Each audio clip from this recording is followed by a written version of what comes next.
Tom, I'm back.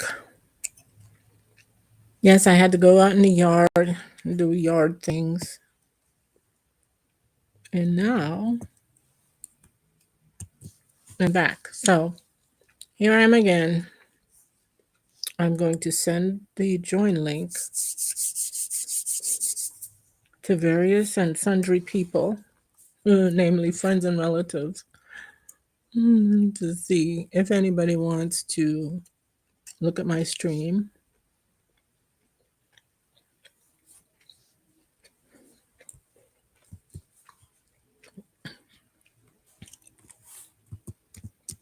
And then I'm going to get to started on studying some data analysis. So my students can get some knowledge that might help them. You never know. Well, there's this, but I mean, there's other things I want to do, you know, because,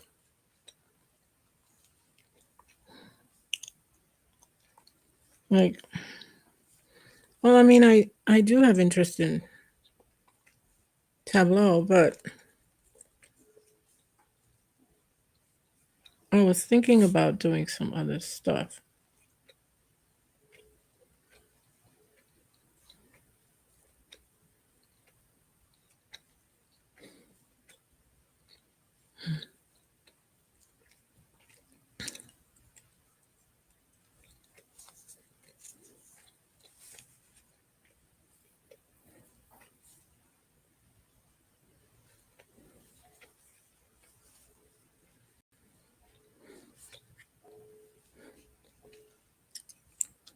I'm still trying to figure out.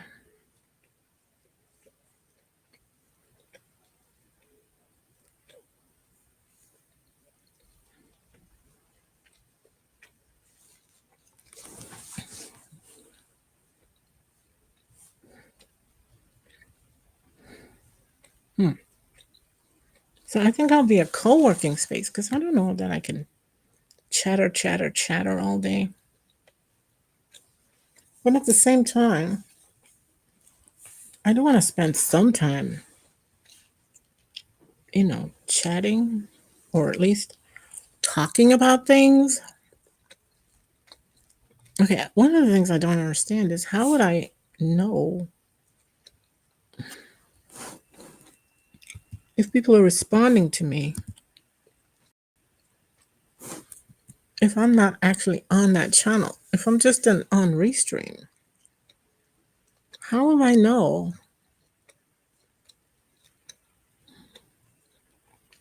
If someone chats on my channel, how will I know so I can answer them? This is a problem.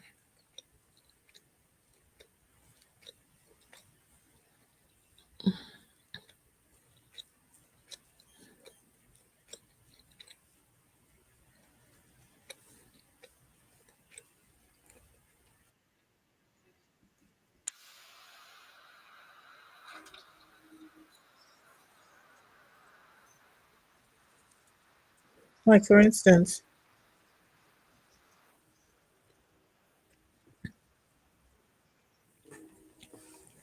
okay, so I'm on Twitch on my channel and I can see what's going on. But if I'm on Restream, how the hell would I know what's going on? Okay, let me send a message.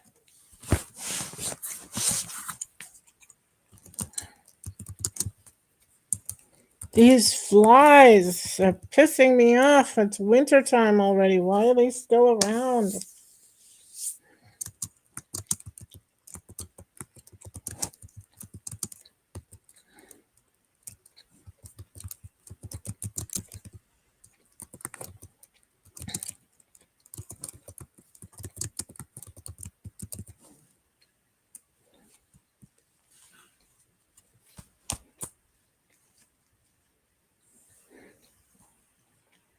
Is this oh shoot, I hope I didn't do the wrong thing. I hope it's not against the rules to go into my chat and send a message. Oh hell. I don't even know it.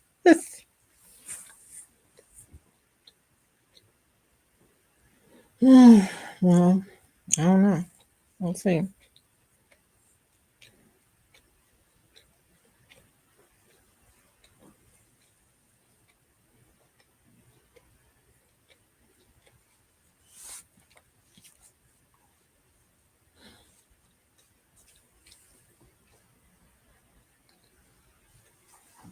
So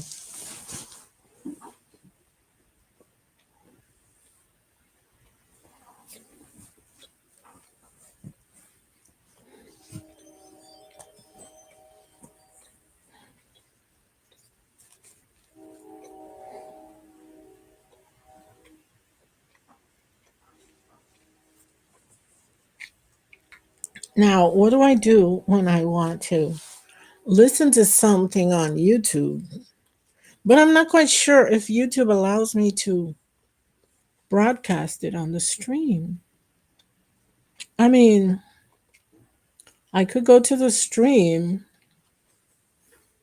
Mm,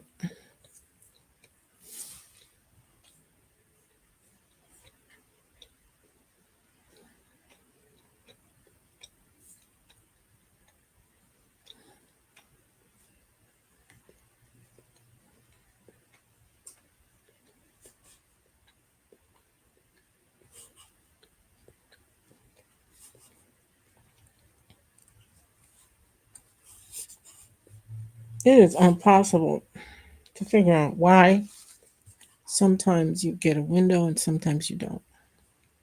It's really annoying. So I'm looking at this tableau and I'm thinking, oh, this is great, but I'd like to do other things. I don't always want to look at tableau. Oh my God.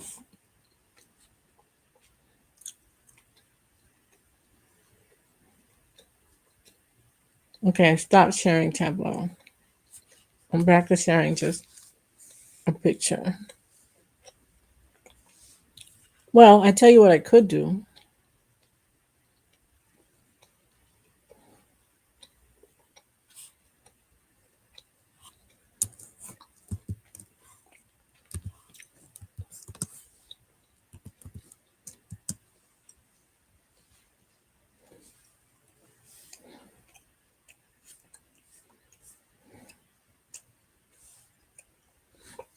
Oh, you can play music.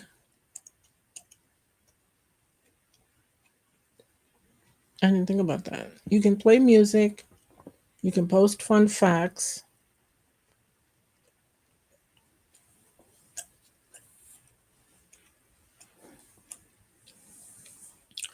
You can show a slideshow or even a webcam feed. Oh,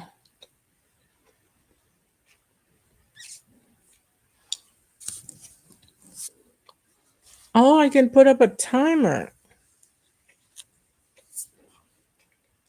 I didn't think about any of these things.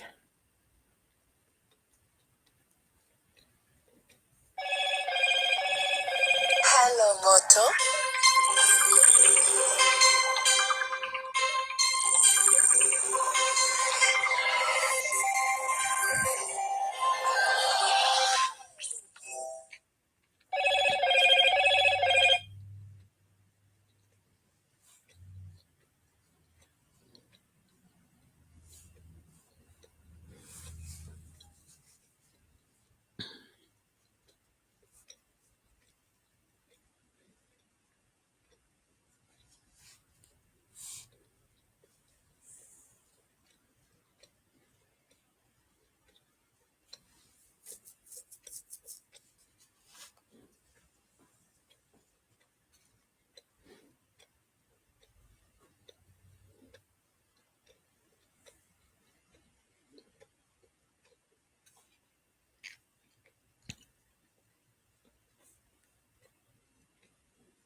Okay, so let me look for a project or something that helped me when I was doing. Oh, I know. I could go to Medium and look at my articles. Would you all like to look at my articles? Oh, I just burped. I keep forgetting that.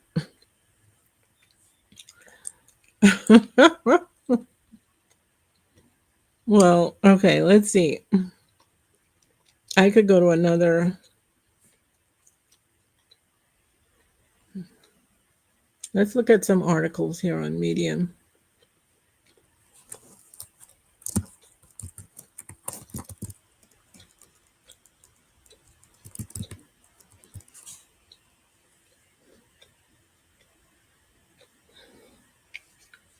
Okay, now I can show. Let me just go back. Let me go to Restream and let's look at a screen. Let's go for a screen. Let's go to.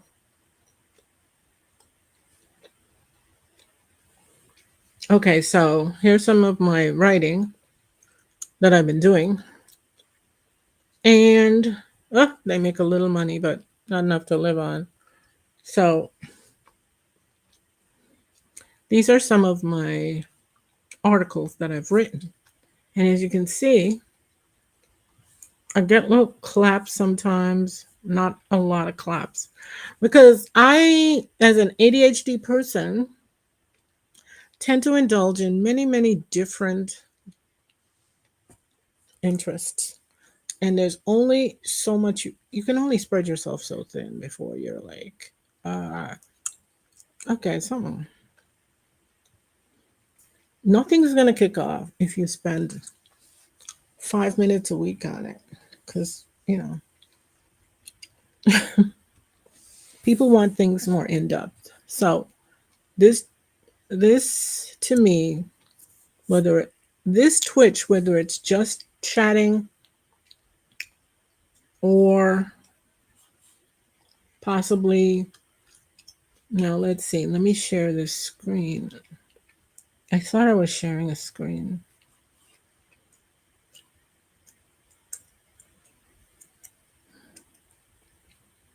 But it's still seeing this. So let me go back to Restream, and I thought I was sharing.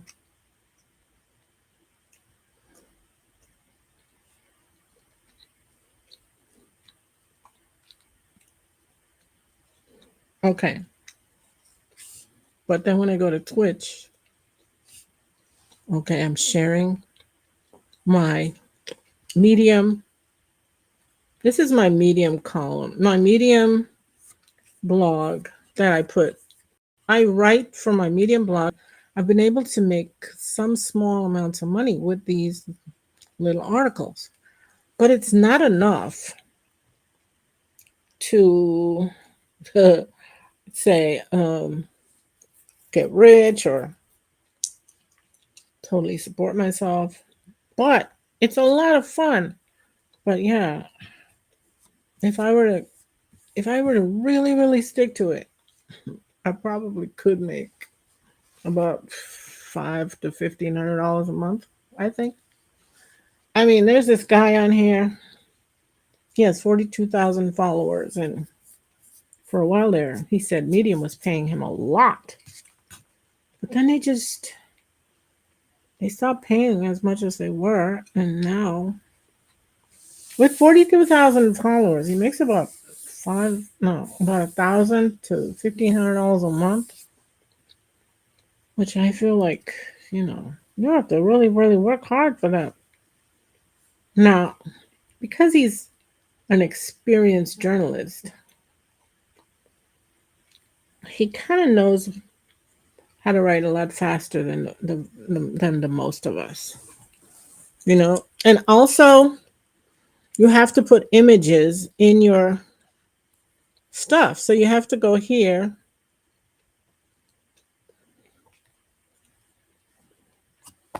These drain flies are pissing me off. Come to find out, they're not fruit flies; they're drain flies. So I am going to. This is an article I wrote after the hurricane because a lot of emergency management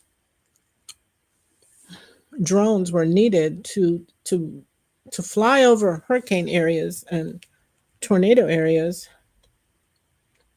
And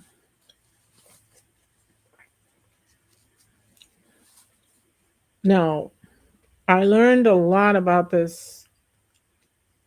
You can actually make decent money with drones, but it does involve a lot of travel. And a lot of people don't want to travel, especially if you have kids or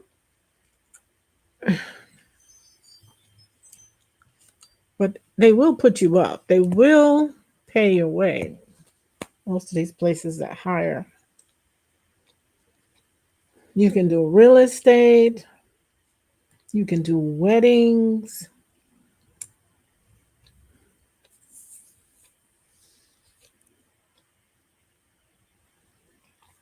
you can make stock footage, you can do social media, live events. So if you have a drone, why not think about making money with it? I'm telling you, could be fun. Getting back to my tech. Let's see. Oh wow. I did make a little money with this one about SSRS, which is SQL Server Report Services, which is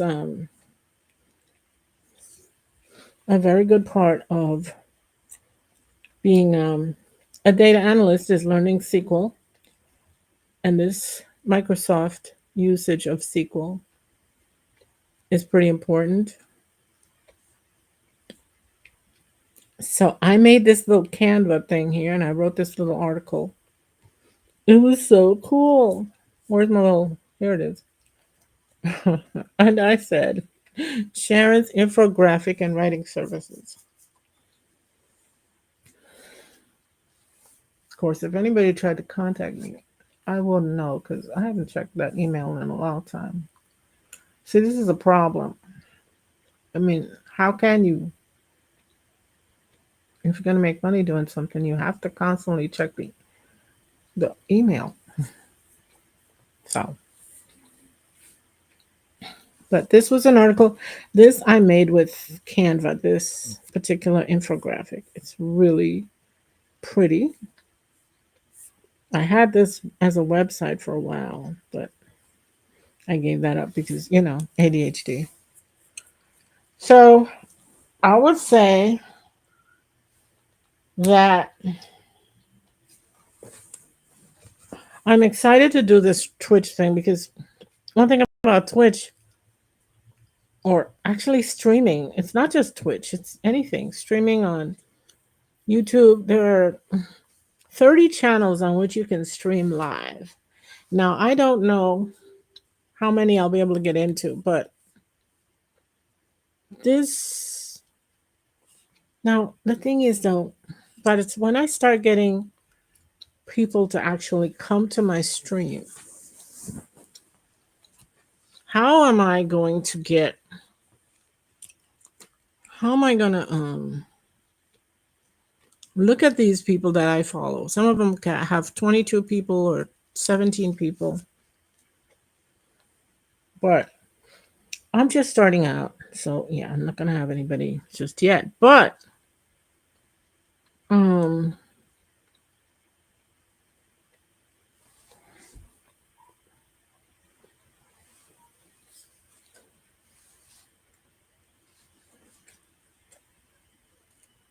no, no.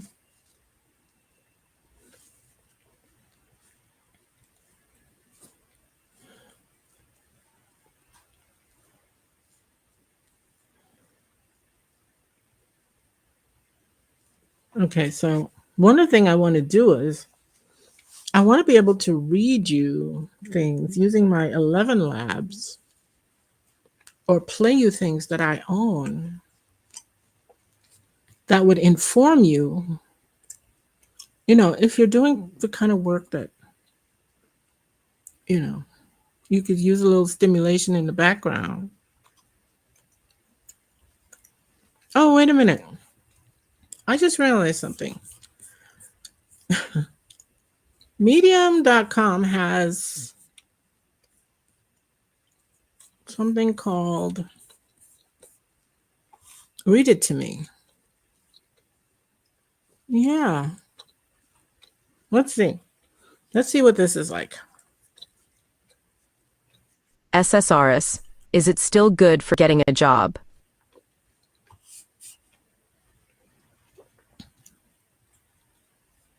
Hi Sharon, I am reaching out to see if you are in the market and have any interest in an SSRS report writer role.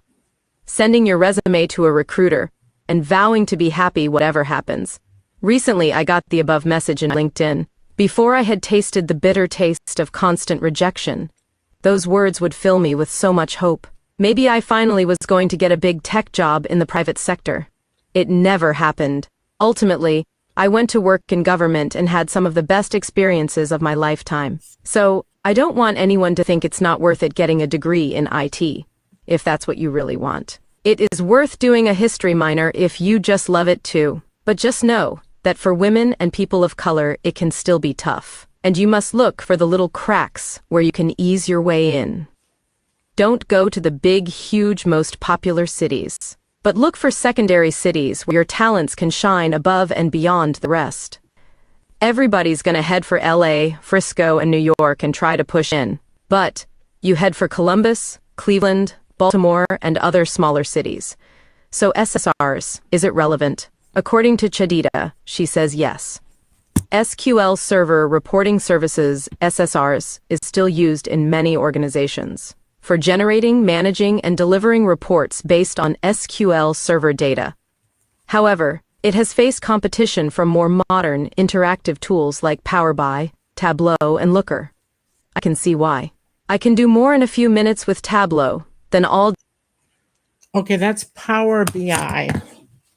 One of the problems with these artificial intelligence readers is that sometimes they just don't know the pronunciation. They're not going to know everything, and so somebody has to be there to supervise them. So she was saying Power BI, Tableau, and Looker, these are some of the great interactive tools. And so it is not as big as it used to be, SQL Server Reporting Services, but learning it, and so it is not as big as it used to be, SQL Server Reporting Services, but learning it, and so it is.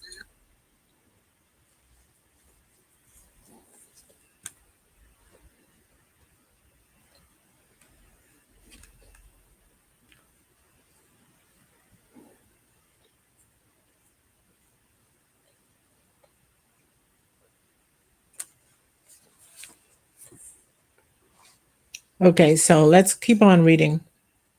All day with SSRs, but if the computer systems at my company have SSRs, then I will handle it and enhance with PowerPoint. Microsoft.com. What are the alternatives to SSRs? There are several modern alternatives to SQL Server Reporting Services SSRs that offer enhanced features and flexibility. Here are some popular options. Power BI, developed by Microsoft. Power BI is a cloud-based business analytics service that provides tools for aggregating, analyzing. Did you hear that? She said Power BI, and then she changed to Power BI. It's like, is it because she realized that it being a Microsoft product, she found her pronunciation of it? Probably. Analyzing, visualizing, and sharing data. It offers a more user-friendly interface and better data visualization capabilities compared to SSRS 12. Tableau. This is my favorite data tool. Known for its advanced data visualization capabilities, Tableau allows users to work with large datasets and create complex, interactive visualizations. It is highly regarded for its user experience and community support too. ClickView ClickSense Click offers two products, ClickView for guided analytics and ClickSense for self-service data discovery. Both are known for their associative data model and extensive customization options. 12. Looker, a modern data platform that excels in data exploration, reporting, and analytics. Looker uses LookML, a language for describing dimensions, aggregates, calculations, and data relationships. SAP Crystal Reports, a veteran in the reporting world, SAP Crystal Reports specializes in creating highly formatted, pixel-perfect reports. It is known for its detailed and customizable reporting capabilities. Okay, so you see that's getting kind of boring. You can always hit me up though if you want private tutoring. But these are some of my other articles that are somewhat popular.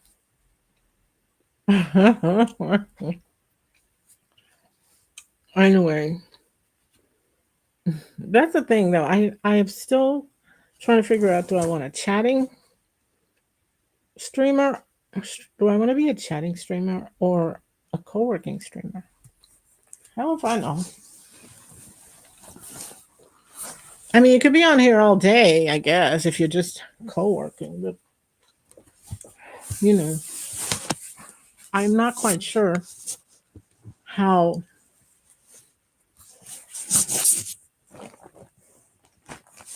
many people will be interested in just co-working.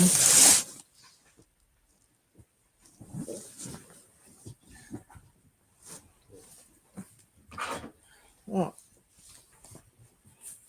and then another problem I have is if I want to watch a YouTube, well, I don't think I'm allowed to broadcast to YouTube. I don't know. I gotta ask that question. Let me ask Google a question. Yeah, let me ask Google this question. Okay. Talk amongst yourselves or read one of these. Let's see. Using AI to help with my tutoring business.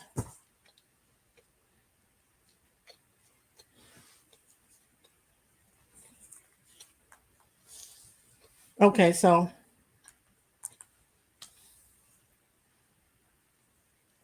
like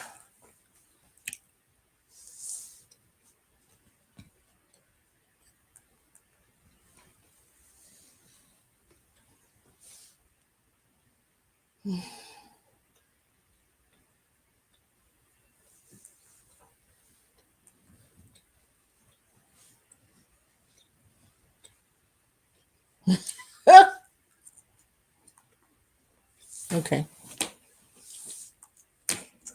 So I would like to know.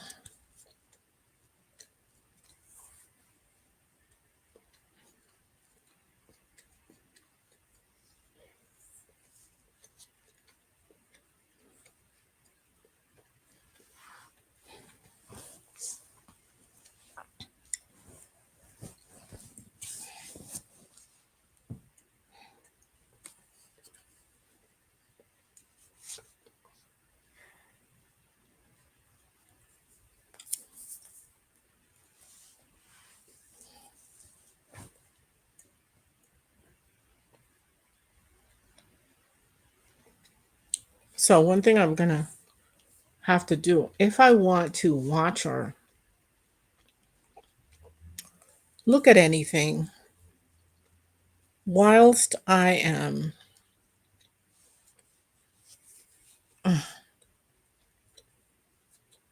whilst I'm sharing, then I'm gonna have to. What the hell am I saying?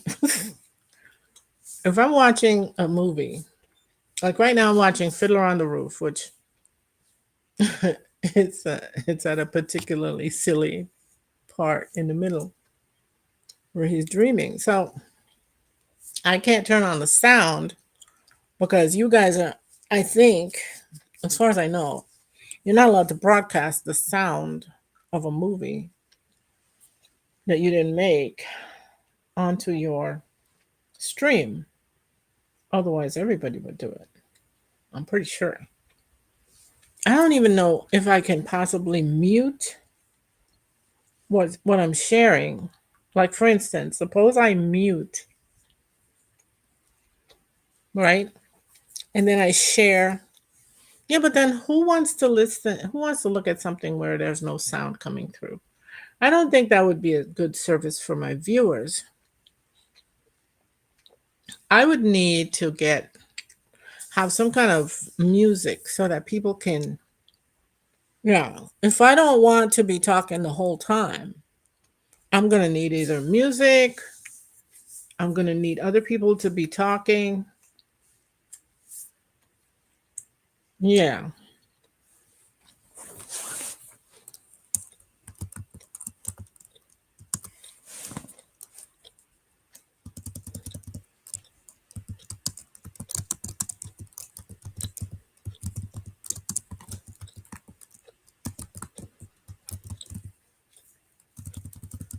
I think if you want to, let's say you just want to chill out for a few minutes while you think, you have to have something to entertain people, or else why would they stay on your specific stream? There would be no reason for them to do so. So you can either co-stream with other people, or you can possibly find a something that's not copyrighted to broadcast to people whilst you're.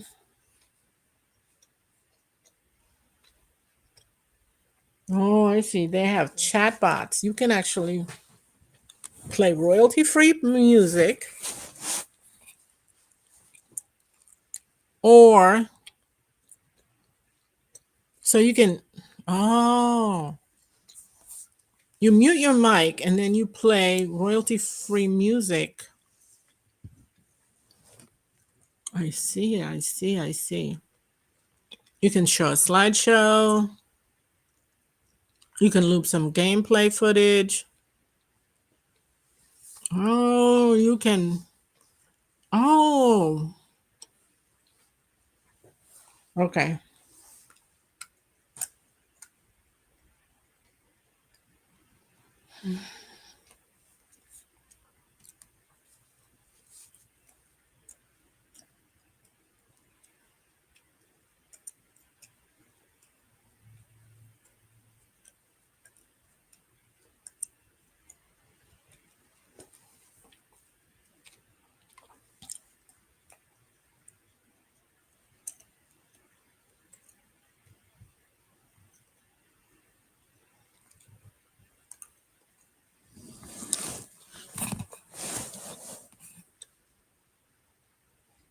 Okay.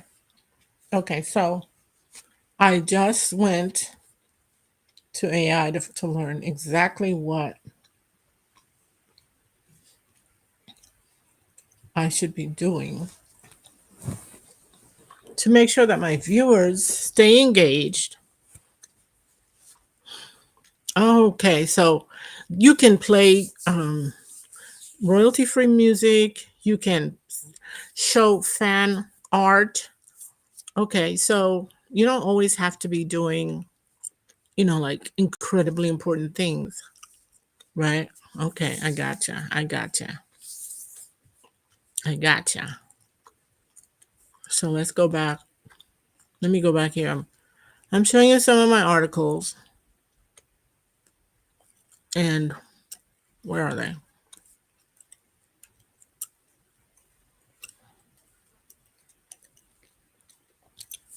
Let's go here and look at some of my articles that I wrote that people liked. Oh, this was my favorite because one time I tried living in a van. It was not good. I would say, like, did you see Gabby Petito's van? How raggedy and looks. Well, Okay, mine wasn't that bad, but shoot, had I been traveling with somebody, some one of us would have killed each other. It was frustrating, uncomfortable. Oh my God.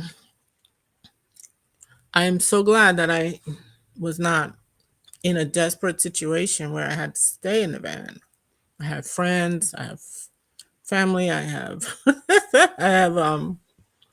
I had enough money to get an apartment. I just didn't know where I wanted to get an apartment. I didn't know if I wanted to get it in Florida, California.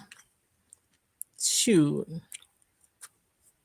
And this is not a very long article. So let me take a break. And then while I'm playing this, if I'm not mistaken, well, I'm going to see what happens if I mute.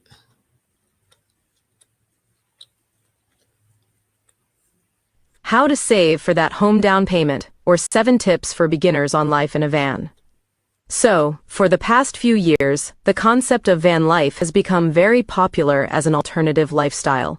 Van life has gained a somewhat captivating allure because of couples. We have seen traveling the country and living a gorgeous lifestyle. It seems to be the ultimate eccentric and enjoyable path to financial success. In this essay, I will delve into the story of how I lived in my van for 1 whole year to save money because I was tired of paying rent. I managed to save enough money so that I could buy a 4-bedroom house.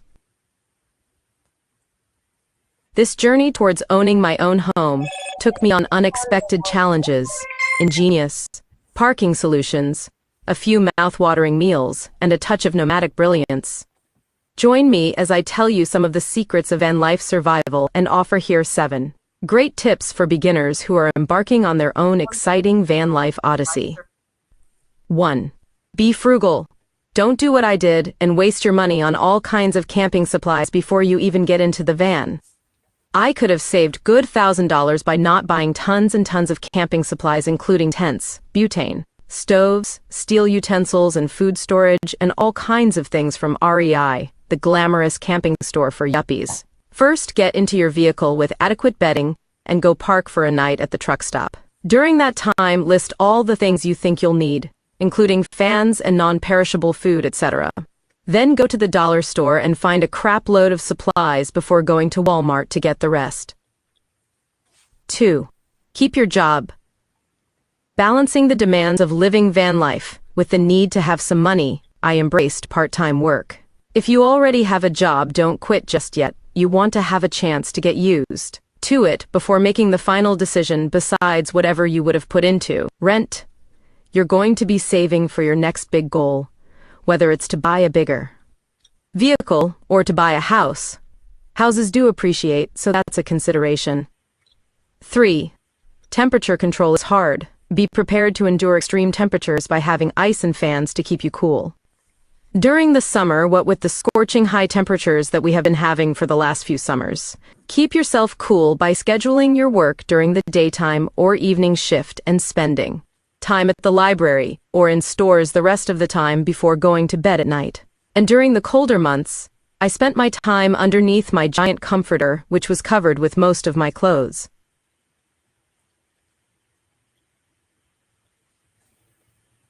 I was toasty warm with that kind of insulation. I warded off winter's icy air without having to buy expensive temperature control items. 4. Storage.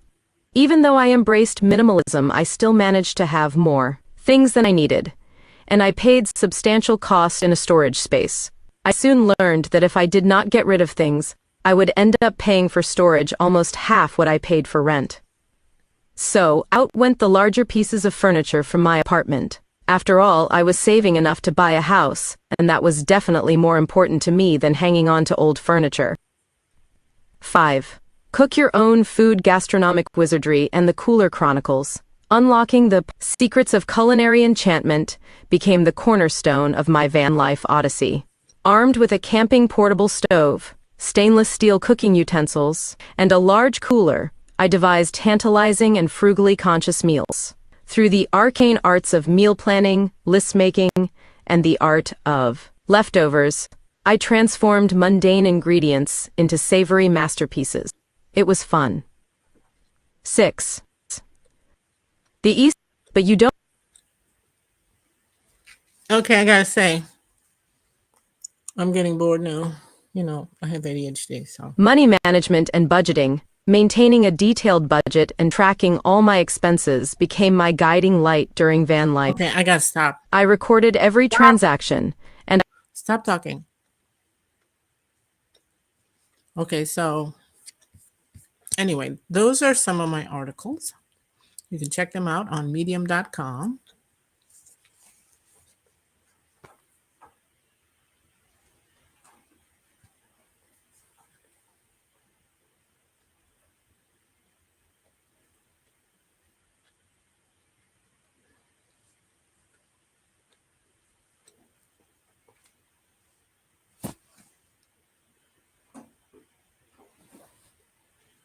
One thing I tell you, these flies are getting on my nerves.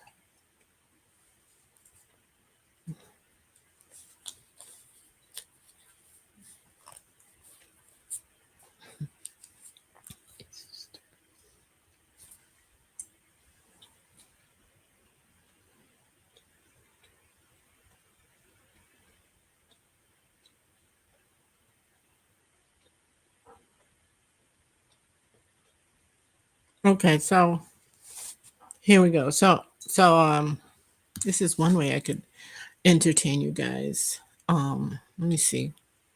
What else would be my besides my Medium blog? I could share pictures with you.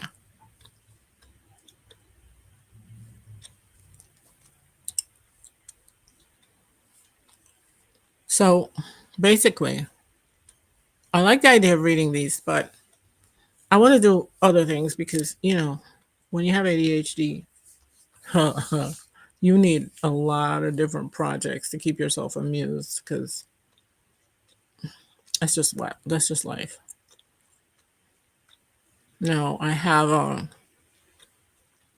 gorgeous tab I want to share with you that I love.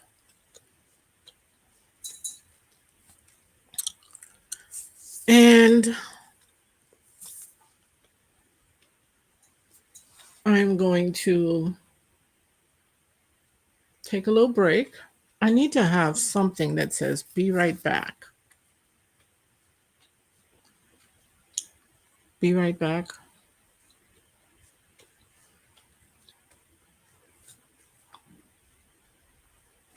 Well, I want to be able to say be right back, but I also want to share this pretty picture.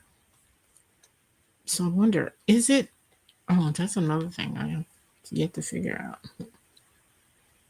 Is sharing a pretty picture with you guys even something I could do? I can do? Am I allowed to share pretty pictures with you? I have no idea. Because this picture, well,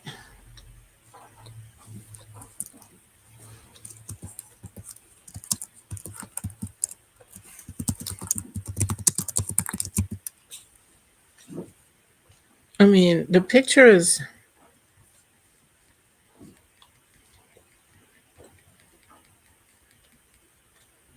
let's face it, the picture, it's on my desktop. I'm not even sure if they would care if I share it. Do you think so? I don't know. It's hard to. Let's say I say I'm going to be back in, let me put on a timer. Okay, I'm going to be back in like 7 minutes. That's my favorite number, 7. Where the hell is my timer?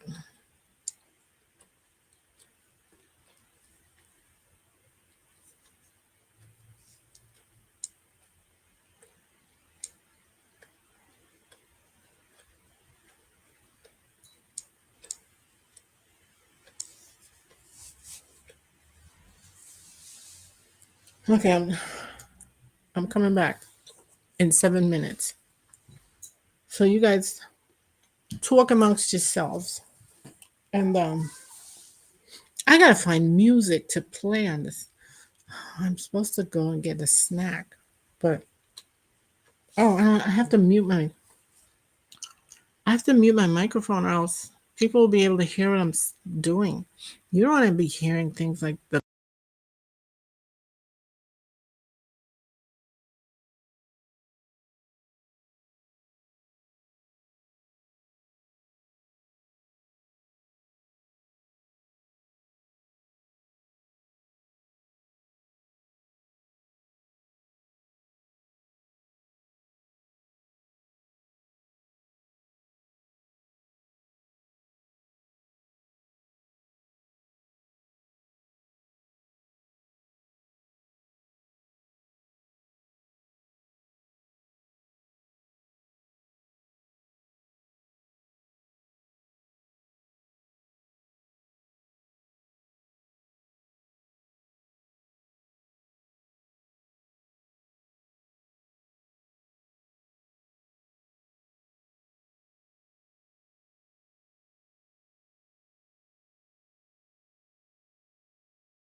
Oakley dokley. I'm back. I'm back. I'm back. I'm back.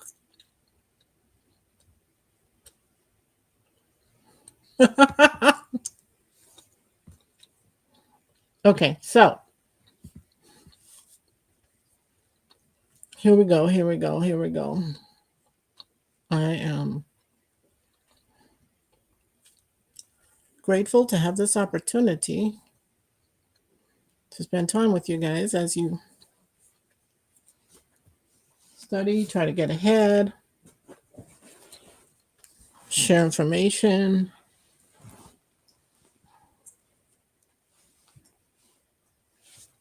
and keep yourself safe. Of course,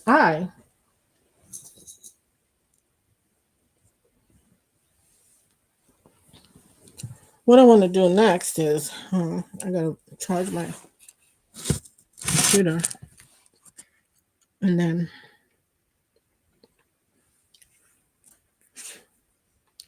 let's see. Let's see. All right. I'm going to share another one of my Medium articles because why not? You guys can, well, talk amongst yourselves or send messages or whatever you want to do.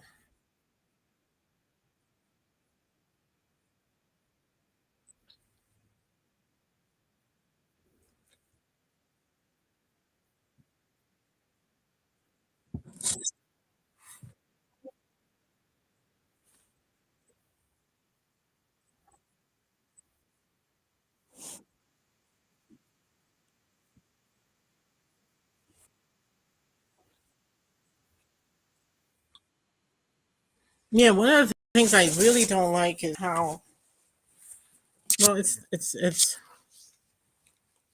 they don't know how to read. It's an AI reader. Sophia Reyes, a former Miami chef who escaped corporate kitchen drama to run a Cuban fusion food truck called Havana Dreams. Her love interest is Jake Morrison, a laid-back local food blogger who initially gives her truck a scathing review. Oh, that's the enemies to lovers trope. I would love to write this. If I had that kind of concentration, I'd write a whole novel.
Ooh, I like this one. I like this one because Emma's burnt out from living in New York, so she comes down to St. Lucia. Ooh, oh yeah, the sand and sea and sun.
Oh, wait, I didn't even share the right tab. Holy crap. I am so a beginner.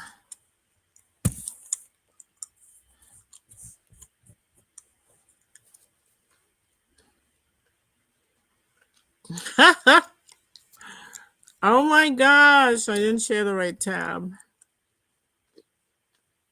Well, anyway,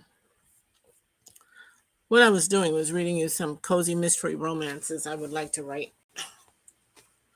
That would be so much fun.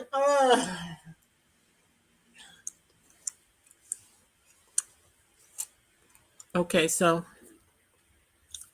let's go. Let's keep going. Influencer attending Miami's Art Deco Food and Wine Festival. Love interest, Diego Santos, the brooding owner of an authentic family Cuban restaurant, who thinks food influencers are ruining real cuisine, enemies to lovers. Mystery, celebrity chef Auguste Dubois disappears during the festival's opening gala, leaving behind only his signature chef's hat floating in Biscayne Bay, and a cryptic note about the real recipe. Val becomes an amateur sleuth when she realizes she captured crucial evidence in her food photos. But someone keeps trying to steal her phone and sabotage her social media accounts. Food elements: stone crab, ceviche, plantain dishes, craft cocktails, art deco, themed food presentations, and a romantic midnight empanada to making session. Humor: Val's obsession with getting the perfect food shot while crime scenes unfold around her. Diego is complete bafflement with social media. Why do you need 47 photos of the same sandwich? And a running gag about Val's followers giving hilariously unhelpful crowdsourced detective advice in her comments. Recurring character: a wisecracking pelican named Scarface who keeps appearing at crime scenes and somehow always knows where the best fish scraps are hidden. Each plot combines the cozy mystery formula with romantic tension, tropical food culture, and plenty of opportunities for both laugh-out-loud moments and swoon-worthy romantic scenes set against the beautiful backdrop of the Caribbean and South Florida. Or these from my sister Chadita. Here are 3 cozy, food-forward romantic mystery outlines. Set across South Florida and the Caribbean, equal parts swoon, spoon, and sleuthing. 1. Key Lime, crime, and meringue setting. Key West, during the Conch Republic. Food festival. Premise: Lena, a sun hat-wearing former data analyst, turned dessert truck owner, is about to debut her triple lime dream when a rival pastry chef faceplants into a meringue tower mid-competition. Good God. He's is fine, everybody good at but his brownie secret pie? recipe and the festival's grand prize medallion Everybody vanish. good at pie. Food focus: key lime pies, Cuban pastelitos, Is this gonna be rum glazed taken donuts, care of if I write this cafecitos strong enough to power a lighthouse. Romantic lead Josh, a grumpy but charming health inspector with a soft spot for stray roosters and perfect crust crimps. Suspects: a pie influencer who reviews with savage haikus, a grandmother cartel that guards a century-old lime curd technique, and an event sponsor. Allergic to losing. Clues: all edible, lime leaf sugar dust, too fancy for amateurs. A distinctive crimp pattern on a discarded crust, and a meringue stabilized with agar, used by exactly one competitor. Twist: the collapse was staged. The sponsor engineered a scandal to hype a reality show pilot while quietly stealing the medallion to rig the winner. Resolution: Lena proves the con, Josh backs her play, and the festival crowns the true champ. First kiss tastes like lime and victory. Recipe cards tucked into the epilogue: crisis-proof meringue and alibi crust. 2 jerk and misdemeanors setting: Miami's Little Havana and a quick hop to Montego Bay for a fusion cook-off. Premise: Danny, a Cuban Jamaican pop-up chef, is riding a wave of good press when the head judge at the Miami Carib cook-off keels over after tasting her signature jerk guava glaze. He's not dead, just dramatically incapacitated, and Danny becomes suspect number 1 when her secret spice rub goes missing. Food focus: jerk chicken and tofu, escovitch snapper, yuca fries, plantain, tostones, pastelitos de guayaba, and sorrel spritzers. Romantic lead Malcolm, a soft-spoken spice importer, and part-time steel pan player who knows every stallholder from Calle Ocho to Coronation Market. Suspects: A rival pitmaster with a suspiciously identical smoke profile, a perky social media manager, who thinks any press is good press, and an investor pushing Danny to franchise yesterday. Clues: counterfeit Scotch bonnet rings made from wax peppers, a mislabeled cashew-based vegan cream, and import. Logs showing a vanished crate of pimento wood. Twist: the judge's episode was a cashew allergy.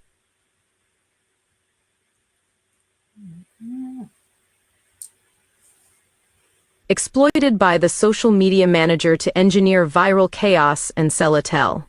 All cookbook, while the investor pilfered Danny's rub to back the rival. Pitmaster. Resolution: Danny and Malcolm run a sting at the Montego Bay. Finals: swapping an edible decoy rub and catching the thieves on camera.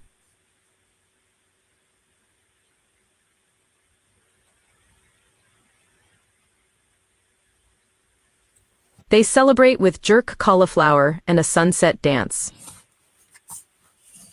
Bonus pages: allergy-safe pepper sauce and smoke without the fire alarm. 3. Conch, clues, and Cupid setting: Nassau's Arawak Cay and Fort Lauderdale Yacht Club Gala tied to a regatta. Premise: Priya, a Bahamian Indian chef, known for conch curry and guava duff profiteroles, caters. A high-profile fundraiser showcasing a rare Queen's conch pearl. The pearl disappears, a donor's check bounces like a beach ball, and Priya's potcake rescue pup trots in with a ribbon. From the crime scene: food focus, conch salad and fritters, cracked conch sliders, mango chutney wings, coconut, rice and peas, and dangerously good rum punch. Romantic lead: Theo, a marine rescue captain who'd rather wrangle jet skis than donors, but can fillet a lionfish in under a minute. Suspects: a smooth-talking conservation donor in deep debt, an influencer bride using the regatta as a content farm, and a yacht chef with a knife roll worth more than the bar. Clues: micro scratches on a serving platter from a hidden magnet clasp, a trail of tamarind, glaze leading to a dinghy, and recipe margins filled with nautical coordinates instead of notes. Twist: the pearl on display was already a fake. The real con was donor embezzlement laundered through catering overages.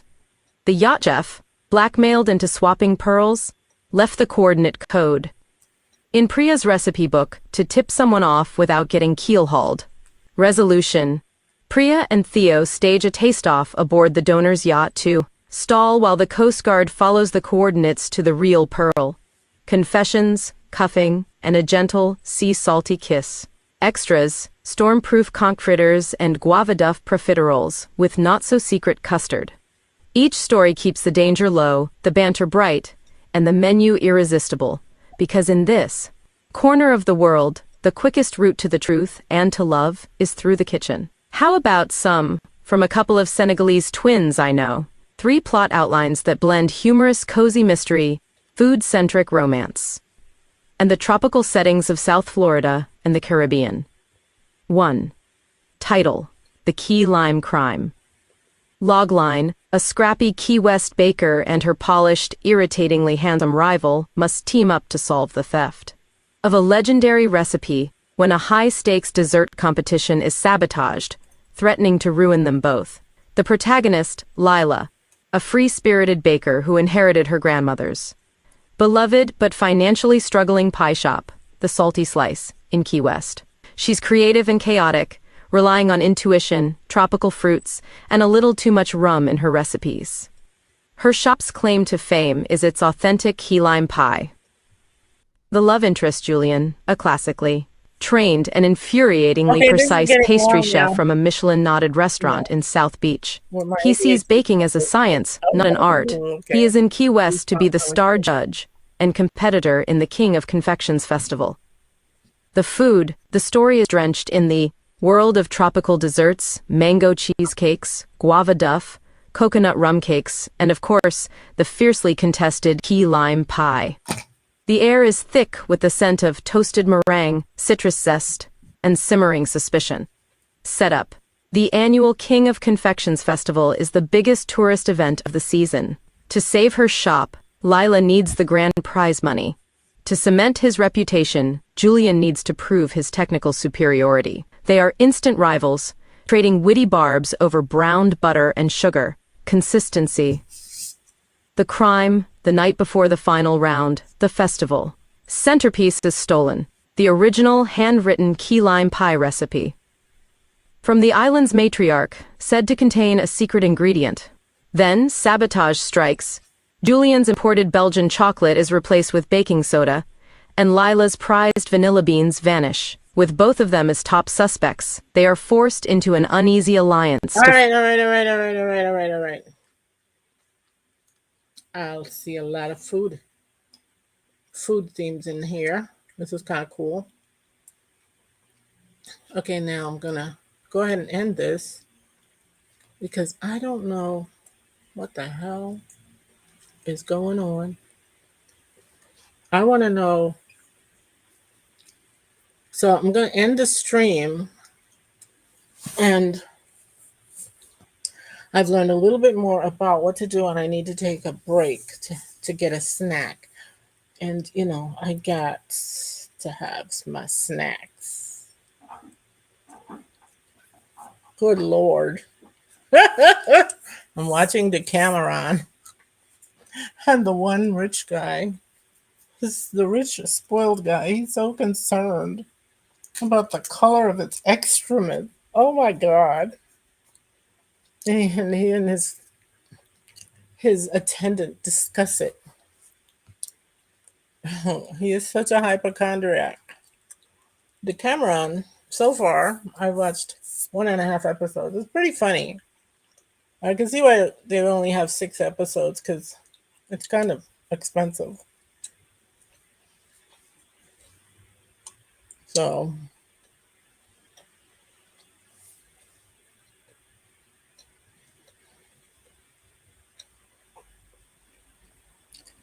well, shoot, I think my computer is starting to overheat.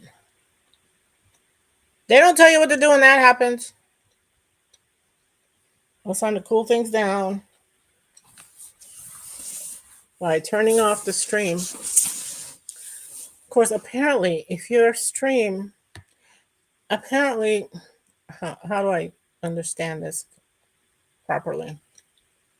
Your stream, I guess the longer it goes, the better because you get more engagement. But I mean, I don't even know if these streams, are they recorded?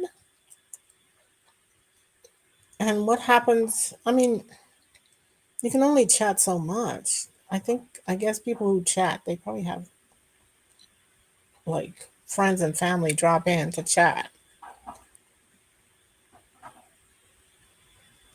All I got is my cat, and she's just interested in looking out the window and staring at me in a judgy way.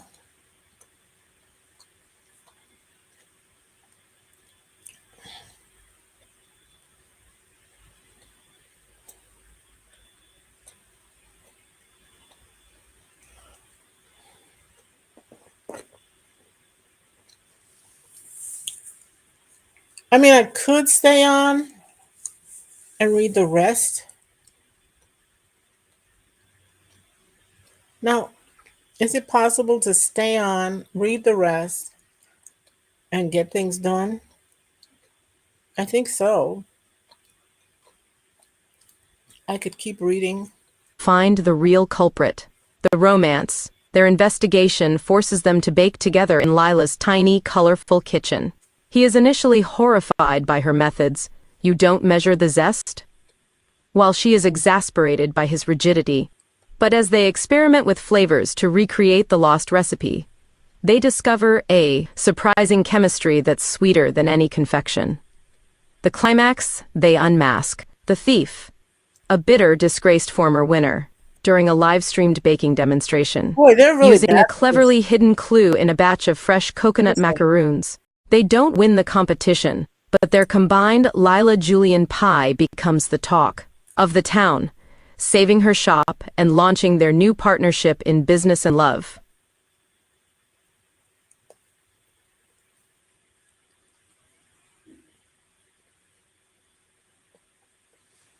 Are you done? You can't read anymore?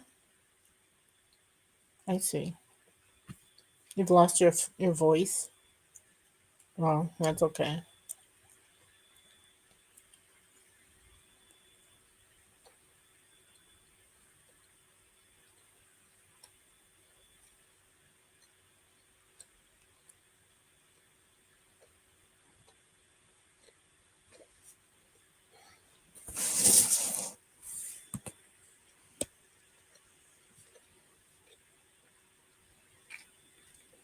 Okay.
Okay, I'm gonna go ahead and end this stream because I'm kind of multitasking.